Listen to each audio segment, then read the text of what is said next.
On January 26, 1966, 3 children vanished from a popular beach in South Australia, and their disappearance became one of the most baffling and haunting cases in Australian history. The Beaumont children, as they became known, were never seen again, and despite decades of investigations, their fate remains a chilling mystery. The Beaumont children were Jane 9, Arna 7, and Grant 4. The 3 siblings lived with their parents, Jim and Nancy Beaumont, in the suburban neighborhood of Somerton Park in Adelaide.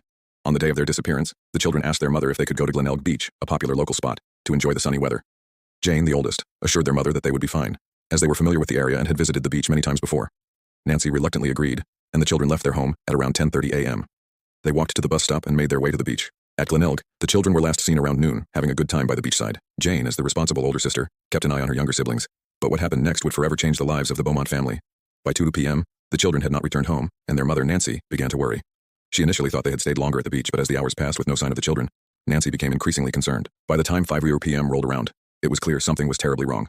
Nancy immediately contacted the police, who began their search for the missing children. The investigation into their disappearance quickly revealed that the children had not been seen after noon. Witnesses reported seeing them on the beach at around that time, but no one could account for where they had gone afterward. A man in his early 30s wearing a light-colored suit was seen talking to the children near the beach around the time of their last sighting. This was one of the few clues police had. The search for the Beaumont children intensified, with thousands of volunteers combing the beaches, streets, and nearby areas. However, no trace of the children was ever found. The case garnered widespread media attention, and the disappearance of the Beaumont children became a national tragedy that deeply affected the Australian public. The investigation into the Beaumont children's disappearance quickly turned up few clues. Police questioned local residents, spoke to beachgoers, and distributed posters with the children's photographs, hoping to generate leads. Yet the only real piece of information they had was the sighting of the man with the children on the beach.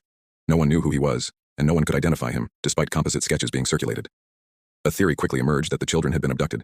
The idea of a serial predator targeting children was not far-fetched, given that a few similar disappearances of children had occurred in the years leading up to the Beaumont case. However, there were no solid leads that tied anyone to the crime, and over time, the case began to grow cold. Over the years, the investigation was revisited multiple times, with police attempting to make use of new technology and techniques.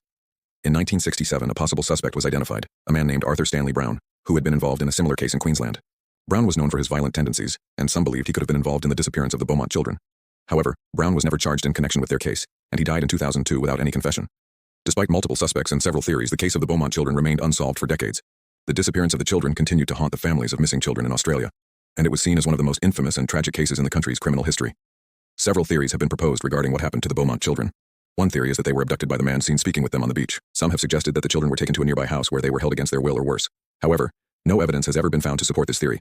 Another theory suggests that the children might have been taken to a remote area and murdered, but again, no bodies or remains have ever been found to substantiate this claim. The possibility that the children simply ran away from home has also been considered, though it seems highly unlikely given their young age and the fact that they had no previous history of doing so.